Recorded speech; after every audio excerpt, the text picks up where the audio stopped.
आप में से बहुत सारे मित्र मुझसे बार बार ये पूछे जा रहे हैं कि जो मैंने ट्वीट किया है अभी in the context of what's going on with Mamata Banerjee's party in Kakoli Dastidar is making this argument कि she now is the chief leader of the Trinamool Congress. क्या मैं इसका समर्थन कर रहा हूँ?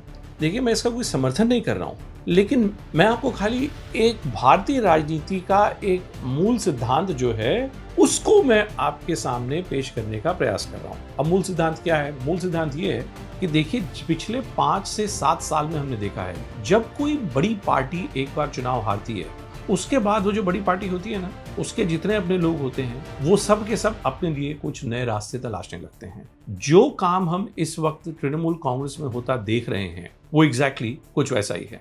अगर आप आंकड़े देखिए काकोली जी क्या कह रही हैं। काकोली दस्तीदार जी कह रही हैं कि भाई 28 जो सांसद हैं out of the 28 MPs of the Trinamool Congress in Lok Sabha, Kakoli Ghosh Dastidar says that she has a support of 20 MPs in Lok Sabha. There are pictures which we have all seen which are going around. And she said that on the basis of these 20 MPs, she has decided to go and give a letter of support to the NDA with this rebel faction of the Trinamool Congress to the Lok Sabha Speaker. Much like what we'd seen with the Aam Aadmi Party, when suddenly overnight 7 Rajya Sabha MPs of the Aam Aadmi Party from Punjab, they decided to switch sides and they decided to join hands with the NDA.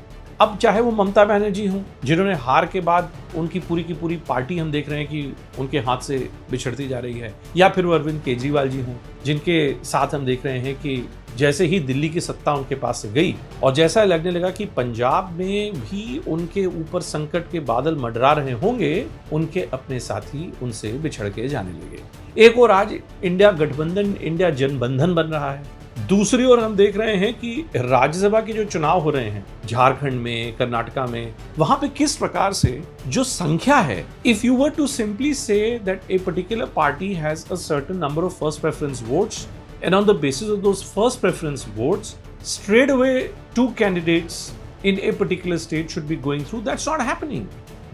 Because there is something called the second preference vote. The combination of the first preference votes, the second preference votes today is not adding up to a whole range of people. And Jharkhand is a classic case of that. You know, one of the corporate politicians, Parimal Nathwani, his links with the Reliance establishment are all well known. He's decided to throw his hat in the ring from Rajya Sabha elections in Jharkhand. Now, does he have the numbers? Is he the official BJP candidate? No. But how is he showing the confidence that he will be in a position in which he can get up to those numbers? That confidence which Parimal Nathwani has is the same confidence which someone like a Kakoli Ghosh has, is the same confidence which someone like a Raghav Chadha had, which is this: you cannot afford to be on the losing side in this establishment. पूरा का जो पूरा game है, जो पूरी arithmetic है, वो इसी पे है कि आप लूजिंग साइड के साथ आप नहीं हो सकते हैं।